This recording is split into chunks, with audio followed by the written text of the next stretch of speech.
Let's take a look at what Angular.js components we're going to need to build our form.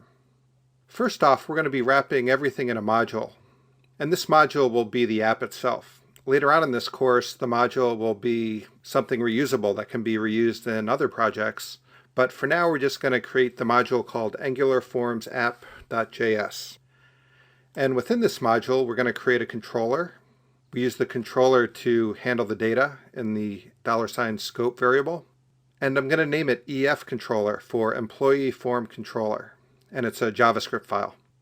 One of the problems with JavaScript and some other languages like Objective-C is that there's no concept of namespacing. So I'm going to prefix all of our form objects with EF for employee form.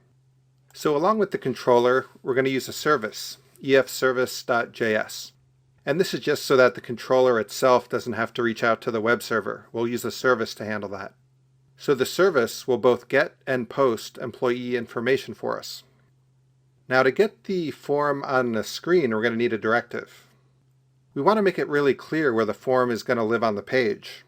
And creating a custom directive using declarative HTML is a good way to go. And we're going to need a file for the form itself, a view. Now there's no component in AngularJS called a view, but instead we're just going to create an HTML file, eftemplate.html. And this is what's going to actually hold our form. It'll hold the form tag along with all the input tags for the form. So let's go ahead and create these files. Back in Visual Studio, let's create a folder named app. I'll add a new folder app.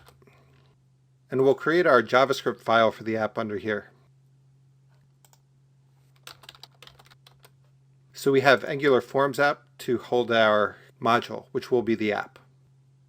I'll also create a folder under app,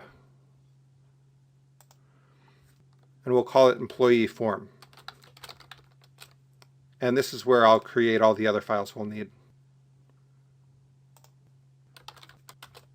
So we have EF controller, EF directive, EF service, and EF template.html. The next thing I want to do is go into index.html and add all these JavaScript files to the head.